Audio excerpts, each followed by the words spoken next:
All right, good evening, everyone. Let's begin. So, although we normally reserve this slot to study a little bit of Parshas HaShavua, so Meretz Hashem, tonight we're going to use this as an opportunity to focus a little bit on the upcoming Yom Tov of Pesach, specifically an insight or reflections in the Haggadah.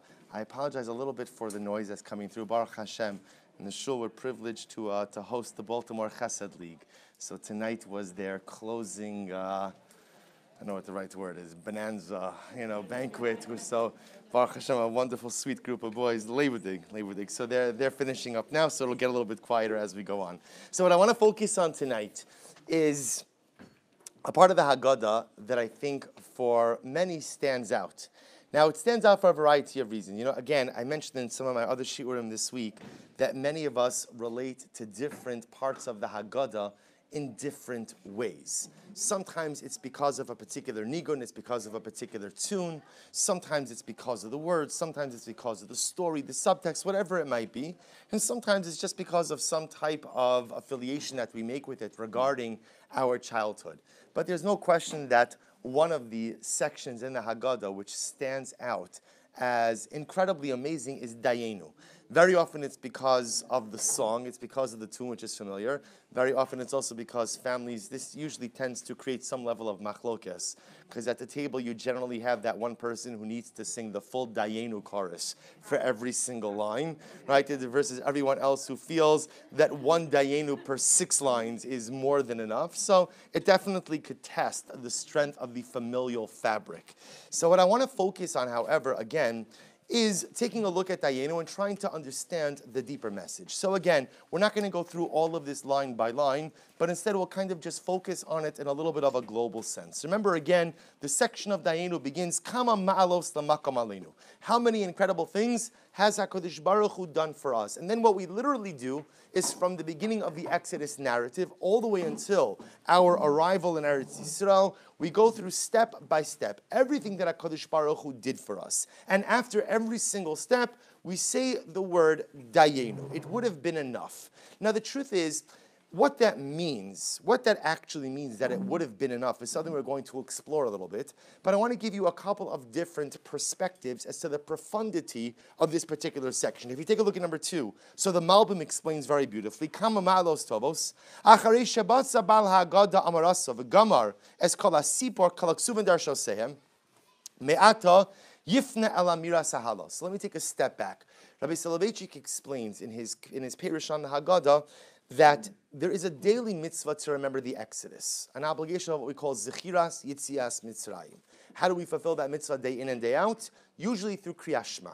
We say Shema in the morning, we say Shema in the evening. The third paragraph of Shema contains a reference to the Exodus. When you recite Shema, you fulfill the mitzvah to remember the Exodus every single day in the morning and in the evening. The truth is you don't need Shema. Even if a person just says, I remember that Hashem took me out of Egypt, so that's enough to fulfill that particular mitzvah. That is not the mitzvah of the night of the Seder. On the night of the Seder, the mitzvah is Sipur, retelling of the story. On a most basic level, what's the distinction between Zechira, remembering, and Sipur? So on a very simple level, Zechira is just a mention. Sipur means delving into the story from beginning to end. Rabbi Soloveitchik points out 5 fundamental distinctions between the mitzvah of Zechira, the daily mitzvah to remember, and the mitzvah of Sipur, the mitzvah of telling the story. I'm drawing your attention to the 5th of those 5, where the Rav explains that the mitzvah of Sipur requires Hallel. That the mitzvah of Sipur means I delve into the story to the point that literally I feel compelled to sing Hallel, to sing the song of thanksgiving to HaKadosh Baruch Hu. When I remember the Exodus day in and day out, there's no obligation for Hallel. There's no obligation to engage in song of thanksgiving. But for Sipur, Pesach night, there's an obligation to tell the story and then to launch into Hallel. The Malbim understands that the role of Dayeinu is the introduction to Hallel. Hallel is the prayer of thanksgiving. Hallel is the prayer where we thank HaKadosh Baruch Hu for everything big and small. Therefore, posits the Malbim that what's Dayeinu all about? He says, if you look in the right-hand paragraph, the second to last line, in order literally to awaken our hearts. Before we recite Hallel, Thus says Bina Bilbalenu ad kama mechuyavam anachnu lahal, left-hand paragraph, to highlight how much we are obligated to give thanks to God for. Yaktim lanu hakdama lachshov v'leizal kalatovo sha'as lanu Hashem. So what do? In order to have a meaningful and impactful Hallel, we go through all of the things that God has done for us. So according to the Malbim, Dayeinu is the introduction to Hallel. Highlight everything that HaKadosh Baruch Hu has done for us, big and small, and that ultimately allows me subsequently to launch into the prayer of thanksgiving for HaKadosh Baruch Hu. That's the Malbim, and the truth is, it's not just the Malbim, it's actually an approach that is mentioned by many, many commentaries of the Haggadah. Dayeinu is not standalone, but rather, again, paves the way, introduces us to Hallel. If you take a look at number 3, in an exceptionally novel approach. So Rabbi Dr. Norman Lamman has a beautiful parish on the Haggadah called the Royal Table, beautiful set of essays on the Haggadah. So he advances something which is totally not the pshat, right? It's not at all rooted in the actual text or subject of the entire Dayeinu, but rather he's focusing on that word Dayeinu. And he says there's an incredible message here. The essential teaching of this hymn, I'm in number 3, which is concentrated in the one word Dayeinu, is more than an enumeration of ancient favors. You see, the problem we have with the Malbim, is if the role of Dayeinu is only to prepare us for Hallel, not only, if the role of Dayeinu is to prepare us for Hallel, the truth is, what don't I need in that particular section? I don't need Dayeinu. Right? Really what I need is a listing of all of the incredible things that God did. If that's the goal, if the goal is to highlight all the great things that God did as a way of preparing me, this is the intro to give the praise of thanksgiving, I don't really need the word Dayeinu. Would have been enough. I don't need that. But yet, again, not only is Dayeinu part of this section, but one can make the argument that what? It is the most prominent part of the section. And therefore, Rabbi Lam says something amazing. He says, it has wider ramifications which have meaning for us of this day and age, as well as for people of all times. From out of the brittle and wine-stained pages of the Haggadah, one word, Dayeinu, seems to leap out at us with a challenging command. Enough is enough. We must recognize certain limits. Dayeinu. There comes a time when each of us must realize that we have gone far enough in satisfying our every whim and wish. Not only man can practice this great ethical principle of Dayeinu. When God created the world, we are told, the elements knew no limits. Each tried to outdo the other, and there was conflict in nature. Fire wanted to dominate all of creation. Water wanted to swamp the earth. The dry land wanted to shrink the borders of the ocean. Each one wanted to expand without limits. And at this point, God said to his creation, die. Enough. Enough. And that is why one of the names of God is Shakai, right? Shaddai. Sha'amar li olam dai. The one who said that ultimately, again, there is enough. Because he said enough to the world he had created. As God turns to us on Pesach and says to us, after all I have done for you, you must learn to say that one word, Dayeinu. So this is amazing. Rabbi Lam explains so beautifully. Actually, let's read the last paragraph. If you turn the page, he says, our ancestors didn't want to leave Egypt. They wanted to stay there. The land of their sir habasar, the flesh pots of Egypt. They told Moshe whiningly, we remember all those wonderful and delicious foods of Egypt, the cucumbers and watermelons and leeks and onions and garlic. Very ironically, we, their descendants, celebrate our exodus from Egypt and our hard-won freedom, not by eating all these vegetables of which they spoke, but with a broken piece of poor man's bread and a lump of bitter herbs. And we bless God for it. Throughout their pilgrimage in the desert, our ancestors complained that they did not have enough. And we celebrate our exodus by singing Dayeinu, enough, enough. So therefore, explains Rabbi Lam so beautifully that the essence of Dayeinu is the ability to say enough. The ability to say die. What does this mean? What Rabbi Lam is positing is that the definition of freedom is, or one of the definitions of freedom, is the ability to create boundaries. The ability to create, the ability to create boundaries. The ability ultimately, again, to actualize my holiness through the creation of boundaries in life. This is an amazing idea. We know that in Kedoshim, for example, the Torah says, Kedoshim tiyu, you have to be holy. And we know the famous Ramban, the Ramban says, how do you actualize holiness? Kadesh es atzmicha b'ma shemutar lach. Sanctify yourself with that which is permitted. Sanctify yourself with that which is, for example, the Ramban says, are you allowed to eat meat and wine for breakfast? Yeah. Yes. For lunch? Sure. For dinner? I don't know how productive you're going to be throughout the day if this is your diet, but technically speaking, it's permitted. It's permitted. Is it encouraged? Absolutely not. It's what the Ramban calls a naval birshus haTorah, a glutton who lives within the confines of Torah. We all know that you could live within the confines of halacha, but still be absolutely exploiting the essence of the law. You can go ahead and live on the right side of halacha, but you're not necessarily doing that which is right. Life is all about boundaries, all about creating proper boundaries for ourselves. To give you the exaggerated example, so the recovering alcoholic, right? The person in recovery knows that his boundary, it's not just that I'm not going to drink, it's that I can't even walk into a bar with my friends. That's my boundary. I can't do that. Or I can't be in a place where everyone else is going to be drinking. It's not just enough to say I'm not going to do that which I can't. I have to set the boundary for myself. And isn't all of successful living all about boundaries? How many times does it happen that we unfortunately make a mistake in life, whatever the mistake is? And then, it's always interesting after you make a mistake. I'm sure no one here could relate to what I'm talking to. You'll ask a friend, right? So you make a mistake, and then you say to yourself, like, how did that happen?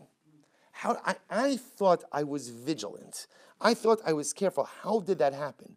And 9 out of 10 times when you retrace your steps back, you will realize that at some point in time, you knocked down a boundary.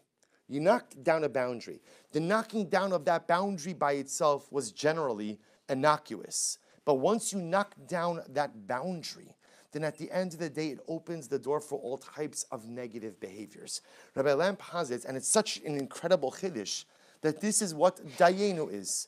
Dayeinu is our ability to say, enough, enough. This is where I draw my boundary. Not because I have to draw it here, but because I know that if I don't draw it here, and I straddle the line between that which is right and wrong, ultimately, again, I will fall over onto the wrong side of the line.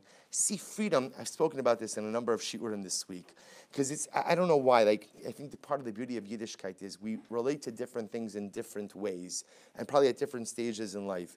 And the truth is, this year, the one definition that I'm really trying to wrap my head around is this idea that freedom really represents the opportunity to self-actualize. You see, the slave has no control over who he or she becomes. The slave is a piece of property. Just like a cow, just like an ox, cannot decide, you know what, I'm not going to be an ox when I grow up, I'm going to be a goat, right? Not possible. Thank you, Iris. Right? Not possible. Not possible at all, right? At the end of the day, that's it. You're stuck. You're stuck. A slave is stuck. A slave cannot self-actualize. You are what you are. What is freedom? Freedom represents the ability to become the best version of myself. Freedom represents the ability to self-actualize. Freedom represents the ability to find my potential and actually take it from potential and turn it into something kinetic. That's freedom. And all of Pesach is giving us the tools to try to figure out how to go ahead and ultimately express that freedom, how to self-actualize. And so we come to the Haggadah, and the Haggadah is filled with incredible tools and pieces of advice for how you become the best version of yourself. And one of those tools is Dayeinu. Know where to create your boundaries. Just like we know that there might be certain people who I love very much, but it's not good for me to hang out with them, because if I do, I end up doing stuff that I should not be doing.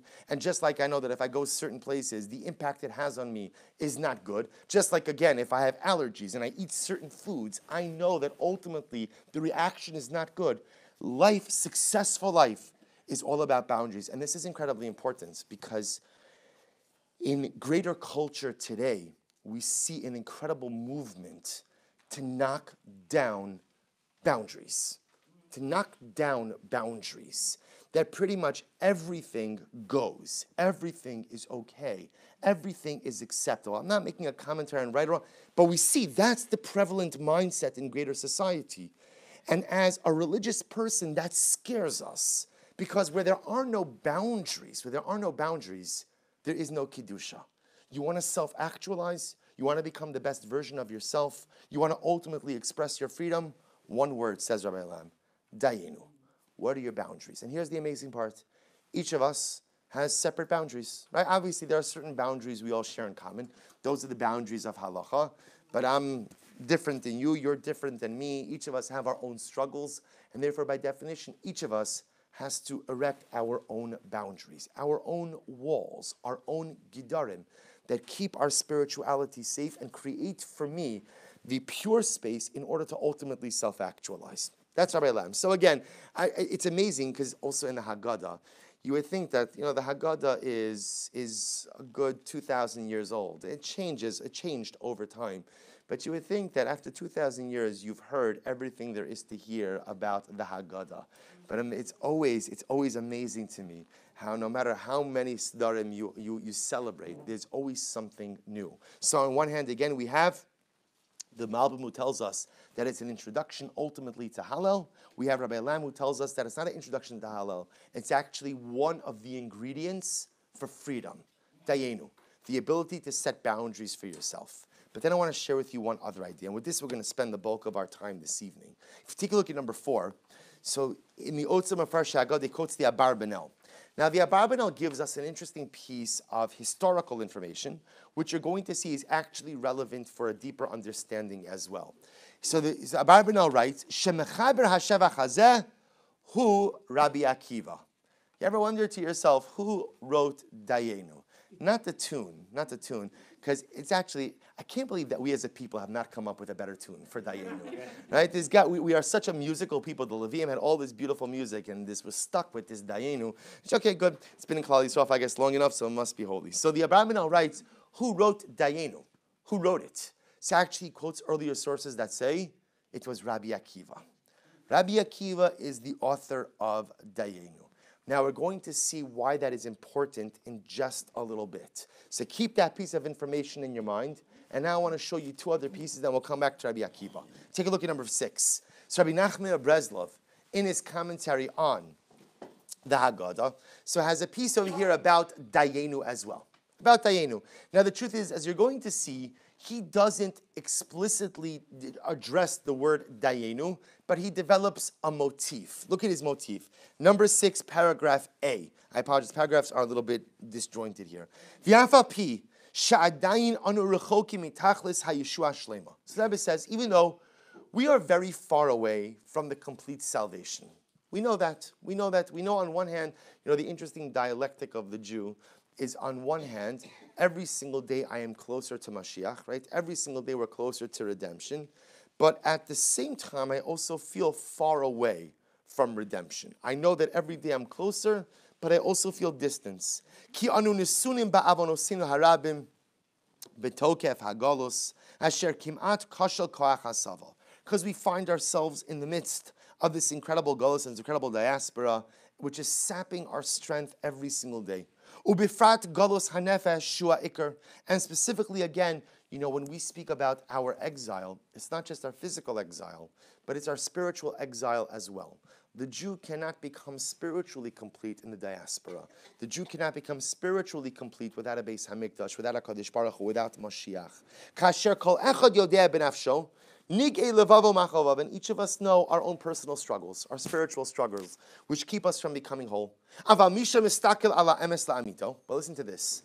But someone who looks for the truth in life, v'roa Yeshuas Hashem niflaos chasad b'chol yom va'is. But someone who looks at this world with true vision, someone who looks at this world with their eyes open, sees incredible and magnificent niflaosav chasadav, incredible wondrous acts of chesed that God performs for us every day. Kimo Shomer, paragraph B, what do we say in Modim every day by Shmona Esrei? Al nisecha shebechol yom imanu, v'al niflosecha v'savosecha shebechol is Erev vavoker v'tzaharayim. What do we say? What do we say in Shemona Esrei every single day? We thank Hashem for all of His miracles that are with us every single day. His wondrous acts, the beautiful things that He does for us in every moment. Erev, Vavoker, Vitzaharayim. In the evening, in the morning, and in the afternoon. And what does that mean? What miracles are we referring to? Ki halo anu roem sha'anu zochim b'chol yom le'aniach talis u'tfilin u'lekayim kama mitzvos. Because even though life is not perfect, there is beauty in every single day. There are opportunities every single day to perform mitzvahs. He says, okay, we put on talis, tefillin, we perform mitzvahs, k'mo shamru chazal, hafilu poshe yisrael alei mitzvahs karimon. Even the greatest sinner in the Jewish people is filled with mitzvahs like the seeds in a pomegranate. Ubevadai, hulani Yeshua nifla, ki rak zeh hi hatachlis mikol ha'olam. Ubifrat, I'm just going to read a few more lines. Misha zocha litom Eza Tamba Torah, Beprat Chidushay Torah Va'etzos Tefel Shal Tzadik MS paragraph D, Shezocha Litom Eza Tam Shal Adas Hamiti, Horoa Bevadai Niflaos Chasada V'Yeshuosa B'Chol Yom Ve'is. So the Rebbe says something amazing, that in Modim, what do we say to HaKadosh Baruch Hu? On one hand, we lament the fact that we are in exile.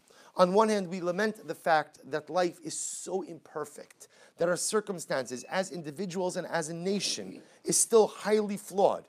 But at the end of the day, we thank Hashem for the miracles that He performs for us each and every day. And there are miracles all around us at all times. Rebbe says that there are the miracles of our spirituality. The ability that every day I have the opportunity to learn Torah. Every day I have the opportunity to do mitzvos. Every day I have the opportunity to give tzedakah, to perform acts of chesed. Those are miracles which unfold around me every single day. And that's in addition to all the other miracles that we have. Right? How amazing is it that you go home and hopefully you have a refrigerator that has food in it, that you have running water, that you have lights. These are things that sometimes, unfortunately, we take for granted, but at the end of the day, these are miraculous. This is anisecha shebechol yom imanu, the miracles that we find ourselves surrounded by each and every day. The end of paragraph D, vafilu mishe'en lo das liros chasada v'yishuosa bechol yom tzarech al kol panam lahamin. It says the Rebbe, even if you say, well, I don't see any great miracles unfolding around me every single day, the Rebbe says you have to believe that the miracles are occurring. Ki divrei avosinu rabosinu zal bevadei emes v'tzedek ve'im tiknu lanu lomar shalosh pamim b'chol yom al nisecha shebechol yom imanu ve'al niflosecha v'savosecha shebechol eis. So Rabbi Nachman says something amazing. He says, what is Dayeinu all about? And we're going to expound on this just a little bit. What is Dayeinu all about? Dayeinu is to open our eyes to the incredible events that occur around us all the time. Meaning, what is Dayeinu? What do? Literally, line after line, we go through all of the things that HaKadosh Baruch Hu did for us. So how do you know if you have a successful Dayeinu? Not if some guy at your Seder keeps singing the chorus for 15 minutes after everybody's ready to move on. Right? A successful Dayeinu is, after you finish reading the Dayeinu in the Haggadah, add your own lines. What did HaKadosh Baruch Hu do for you today? What did HaKadosh Baruch Hu do for you yesterday? What has HaKadosh Baruch Hu done for you over the course of your lifetime? You know, it's exceptionally important to prepare for the Seder, right? If the first time opening up the Haggadah is the night of the Seder, and that, in general, Yiddishkeit always preaches that if you want a meaningful experience, you have to prepare. You have to prepare. And the Leil HaSeder, I feel, is one of those things where more than anything you have to prepare, but yet for so many of us, we're often so involved in just all of the other details of preparation that who has time to open up a Haggadah in the weeks before Pesach, right? There's no time for that. I'll do that at the Seder. But of course, now what's the problem? By the time you get to the Seder, right? By the time you get to the Seder, the truth is all you want to do is, firstly, you're happy to sit. It's so nice to sit. It's so nice to open a book. Sometimes I'm even holding it upside down, but it doesn't make a difference. I'm sitting, I'm relaxing, and it's fine. But what I don't realize is there's treasure. When you open your Haggadah, you've struck spiritual treasure. But it's only meaningful if you know what to do with it. So Rabbi Nachman tells us, to be ready for the Pesach Seder, go through the lines of Dayeinu, and then write a couple of your own lines. If you were scripting your own narrative, and you had to continue your personal version of Dayeinu, what would be your first line? What would be your first line? What did HaKadosh Baruch Hu do for you in the last 5 years? What did HaKadosh Baruch Hu do for you in the last 5 days? What did HaKadosh Baruch Hu do for you in the last 2 hours? And write your own Dayeinu. The Rebbe says that the Dayeinu that we have in our Haggadah is the catalyst to get us thinking. Dayeinu is all the stuff that Hashem did for our ancestors historically. Incredible and magnificent events. What did HaKadosh Baruch Hu do for you? That's what God did for our people. Tell me, what did HaKadosh Baruch Hu do for you?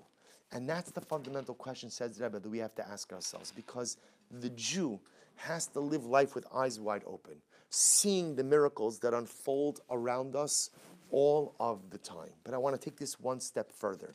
If you take a look at number 7, this is actually incredible also.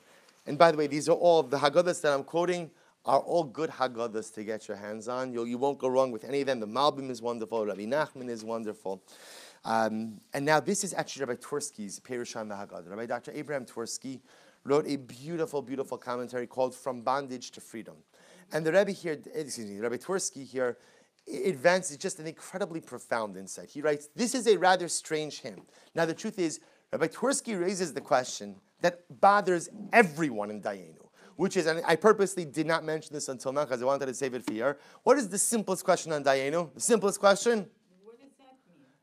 If we took us in the desert and left us there. Good. Say it different. It's not true. It's not true. It's not true. God, if you took us out of Egypt, but you didn't split the sea, Dayeinu. We could call it even. What are you talking about? Right? You would have taken us out of Egypt and left us by the sea, and what would have happened? The Egyptians would have murdered us. Really? That would, I'm sorry? Brought us right. You brought us to Har Sinai, didn't give us the Torah. What does that mean? You brought us into the desert and you didn't give us man. What, Ragalach instead? Like what are you talking about, Dayeinu? What we mean? In truth is, this all the commentaries jump on this because the truth is, it's nice to say, oh, it would have been enough. It would have been fine. No, it wouldn't. Look, here's the proof. The proof is God did all this stuff for us, and we still complained. So can you imagine if HaKadosh Baruch Hu would not have done these miracles for us, what the national response would have been? So Rabbi Twersky's, by the way, what a strange hymn. At first glance, some of the verses do not stand to reason. For example, had he given us their wealth but not split the sea for us, it would have sufficed. Dayeinu, right? Of what possible value would the wealth have been if the sea would not have been divided for the Israelites? Inasmuch as they were trapped between the oncoming Egyptian army and the sea, they were doomed to annihilation unless there would be an escape route through the sea. Or, had he split the sea for us but not let us through it on dry land, it would have sufficed us. Of Dayeinu, of what use would the miraculous separation of the waters have been if the Israelites had not traversed the sea? In what way would some of these acts without those which followed have been sufficient? So this is the simple question that everyone asks on Dayeinu. It just appears to be not really genuine, not really true. It would not have been enough, HaKadosh Baruch Hu, had you only done A and not done B. So what's the meaning? And Rabbi Twersky here advances something incredible. He says, I'm in the second paragraph of number 7. There is an important lesson to be derived from this hymn. We must learn to be grateful for every favor we receive, even if at the moment we cannot see its ultimate good. The refrain, it would have sufficed us, Dayeinu, means that every incident in the many events of the Exodus was sufficient to elicit prompt gratitude for us, even though the eventual benefit might not have been immediately apparent. Let me tell you this in simpler English. Rabbi Twersky says Dayeinu does not mean it would have been enough. Meaning, because when we think Dayeinu means is, it would have been enough and you didn't have to do anything more for us. That's not what it means. Dayeinu means it would have been enough for us to say thank you to you for this one thing you did. Even had you not done anything else, this act by itself deserves a display of gratitude. Dayeinu, this would have been enough for us to go ahead and rise up and say, thank you, HaKadosh Baruch Hu, for this thing that you have done for me, for this thing that you have given to me. What Rabbi Twersky is highlighting is something incredibly amazing. See, we often reserve gratitude for when the process is complete. We say, when do you express gratitude? When the job is done. It's like, if my wife is cooking for Shabbos, so I don't stand in the kitchen and say, oh, you just put in the salt? Thank you. Thank you. Oh, you just needed the knedlach? Thank you. right? Thank you. Besides that I would annoy her, right? That's not a. When do you say thank you? When do you say thank you? When you sit down to the Suda. Thank you for running such a wonderful meal. That's logical. When it comes to HaKadosh Baruch Hu, it doesn't work that way. See, when it comes to God, sometimes we reserve our gratitude only when the circuit is complete. Only when everything falls into place. It all came together. Thank you, Hashem. Says Rabbi Twersky, that's not the gratitude of a Jew. The Jew expresses gratitude to HaKadosh Baruch Hu in every stage. For everything, even though, again, I know I need more. I know I need more. You took me out of Egypt. Thank you. I'm not saying it's complete. I need you to split the sea. And once you split the sea, thank you. I still need to get through it. Dayeinu doesn't mean it would have been enough. You didn't have to do anything else. Dayeinu means in that freeze frame, after you did this thing for me, that deserves thank you. It teaches us an incredible din about gratitude. Gratitude is not saying thank you when the job is done. Gratitude is not saying thank you when everything comes together. Gratitude is not an expression of thanks because things turned out the way you wanted them to turn out. Gratitude means when HaKadosh Baruch Hu does something for me, big or small, end of the process, middle of the process is irrelevant. I stop and I pause and I say, Dayeinu. Hashem, this little thing that you just did for me right now, that deserves my response. And Rabbi Twersky then goes on. That deserves my gratitude, I should say. The ability to feel and express gratitude is a vital component of spirituality. Many people have difficulty with gratitude, perhaps because they think that acknowledging gratitude obligates them to their benefactor. And generally, people do not like to feel beholden to anyone. Some people may even consciously or unconsciously deny what was done for them in order to avoid feeling grateful. Even if there is no frank denial of the favor, there may be a tendency to postpone expressing gratitude until one sees whether the favor has indeed brought about the desired result. Spirituality requires overcoming all resistances to gratitude. This hymn tells us that each favor the Israelites received warranted a prompt expression of gratitude to God, even for those incidents where the favor might have appeared to be futile. One person said, by thanking God for the day that has passed, I merit his blessing for the day that is to come. Acknowledging the divine benevolence elicits further beneficence, so that we can earn the future by being grateful for the past. None of the acts that appeared to be futile were really so. For example, by being grateful for receiving the wealth of their captives, the Israelites were captors. The Israelites merited the next step in their salvation. And so with all their occurrences listed, as we advance in spirituality, we should advance in acknowledging the kindnesses we receive and promptly express our gratitude for them. So such an incredible insight, again, into what it means to be free. A person who is free recognizes the need to express gratitude when someone does something for them. And not only when the job is done, not only when everything falls into place, but that's Dayeinu. Every step by itself, HaKadosh Baruch Hu, I need to take a step back and I need to thank you for what you have done. You see, if we think about our relationship with HaKadosh Baruch Hu, so when do we normally give thanks to God, right? We give thanks to God at like momentous occasions, right? We give thanks to God by life cycle events. We give thanks to God by major life events that occur. But think about the day to day. So we wake up, we say Moda'ani. We say Moda'ani. So Moda'ani, of course, is the first time we acknowledge the greatness of HaKadosh Baruch Hu. But you walk outside and the sun is out. Do I say thank you, Hashem, for the beautiful sun? I had lunch. Thank you, HaKadosh Baruch Hu, for the lunch. My legs brought me over here to the shir. Thank you, HaKadosh Baruch Hu, for giving me legs. Now again, but one second, but I have so many problems. I have so many issues. I have so many challenges. There are so many things that are in a state of disrepair. Dayeinu. It's true. Hopefully your situations or your issues will get worked out. But Dayeinu means each and every one of the events that I am the beneficiary of, each and every one of the brachos I am the beneficiary of, requires me to give thanks to HaKadosh Baruch Hu.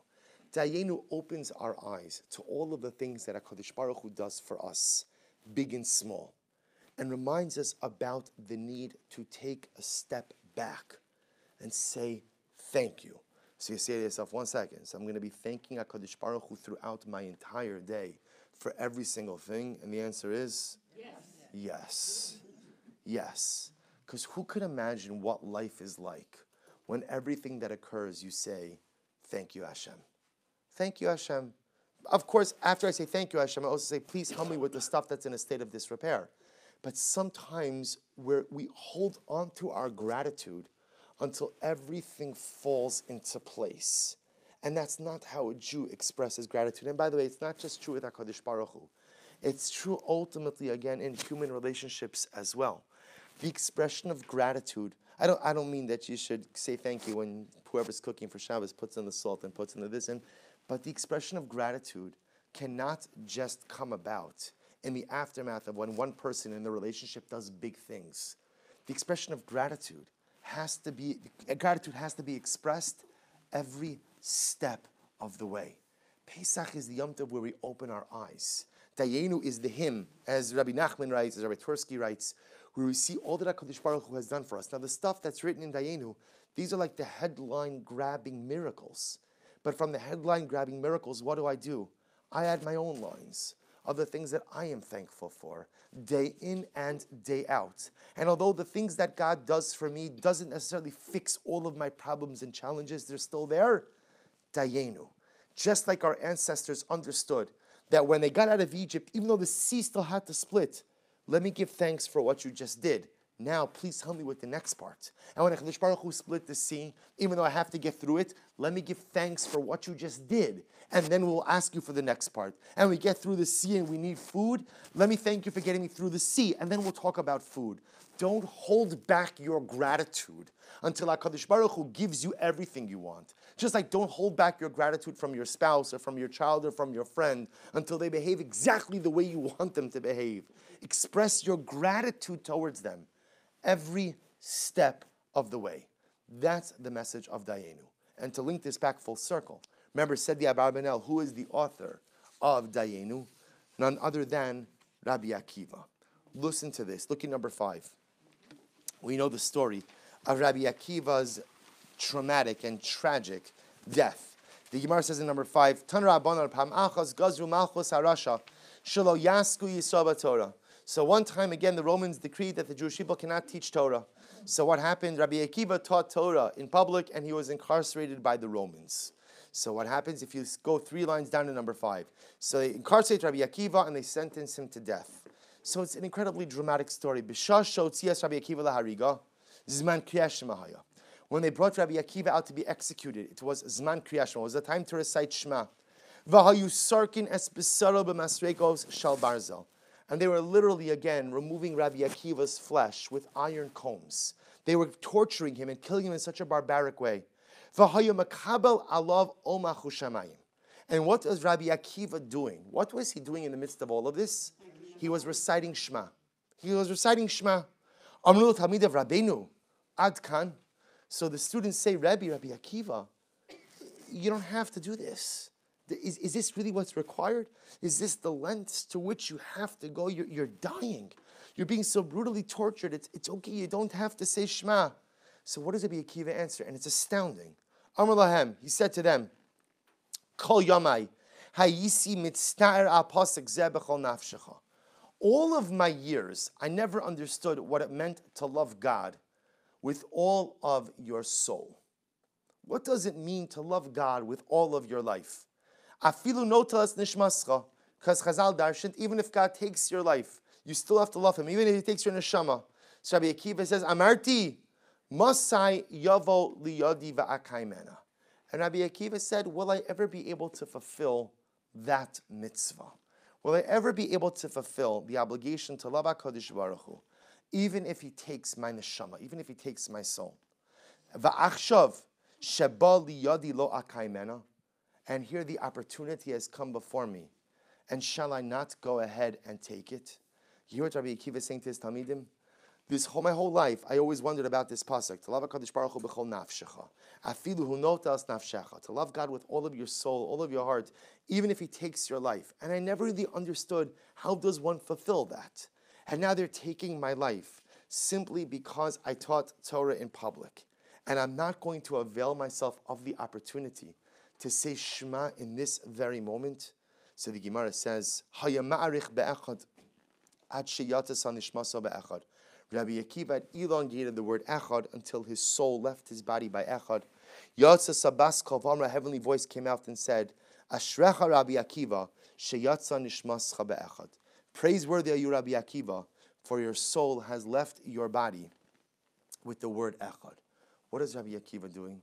So amazingly enough, even in his final moments, Rabbi Akiva is expressing his gratitude to HaKadosh Baruch Hu for the opportunity which has presented itself. In the midst of his barbaric torture, Rabbi Akiva says, thank you, Hashem. This is not what I wanted. This is not the end that I wanted. This was not the death that I wanted. But thank you, HaKadosh Baruch Hu, for the opportunity that you have placed before me. Because all of my years, I never understood how I would fulfill this particular mitzvah. Now you have given me this opportunity, and for that, I express my gratitude. Now, Rabbi Akiva doesn't say the words, thank you. He expresses his gratitude how? Ultimately, again, through maximizing this circumstance, through ultimately saying the Shema, literally as he's being so brutally and barbarically tortured. In other words, what Rabbi Akiva is modeling for his students is you don't just give thanks to God when everything works out the way you want it. You don't just give thanks to HaKadosh Baruch Hu when all of the life pieces fall into place exactly how you had imagined it. And you don't just reserve your gratitude for moments in life when everything is going your way. You find the opportunity to thank HaKadosh Baruch Hu for whatever gift he has given you in that present moment.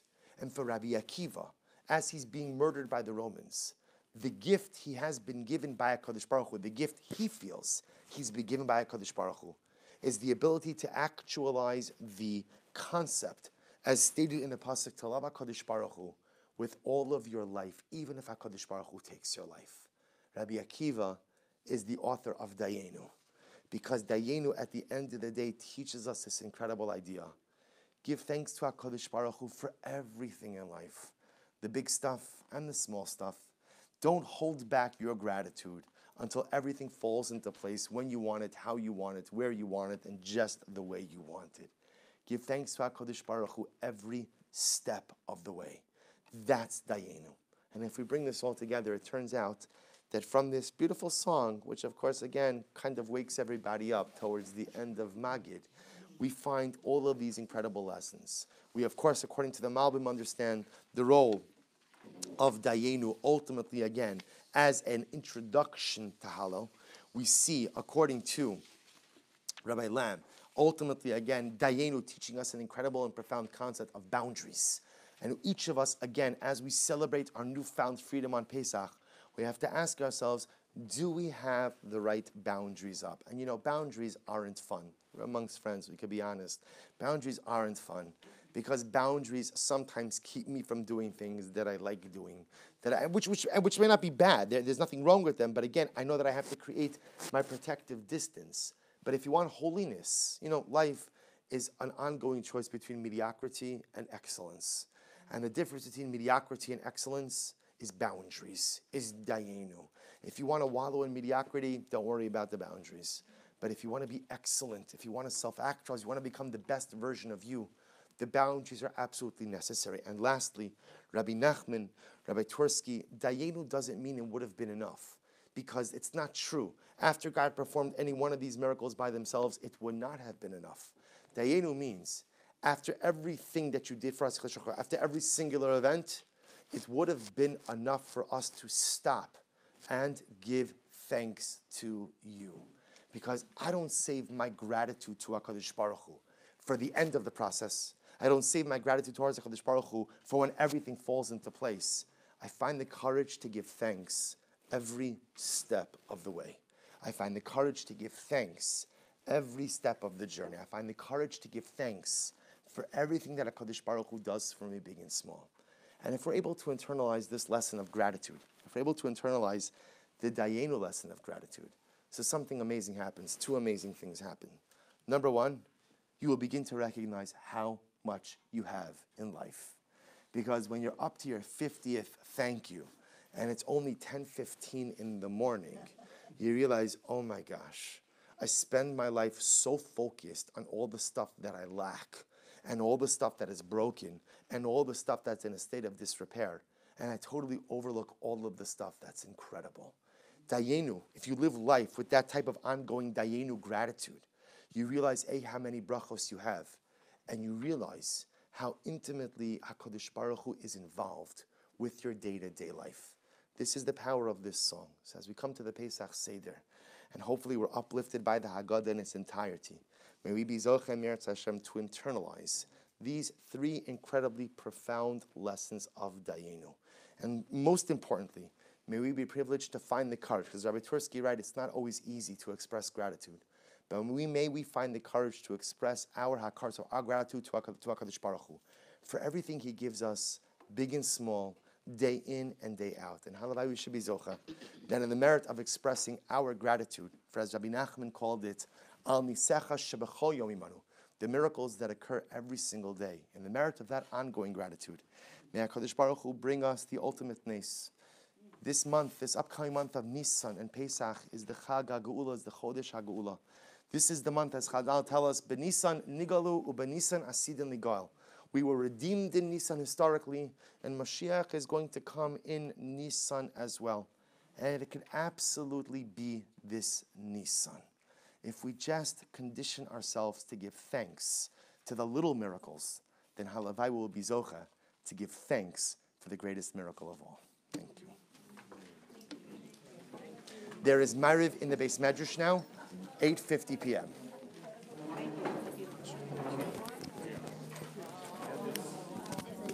We're going away on Wednesday before Pesach.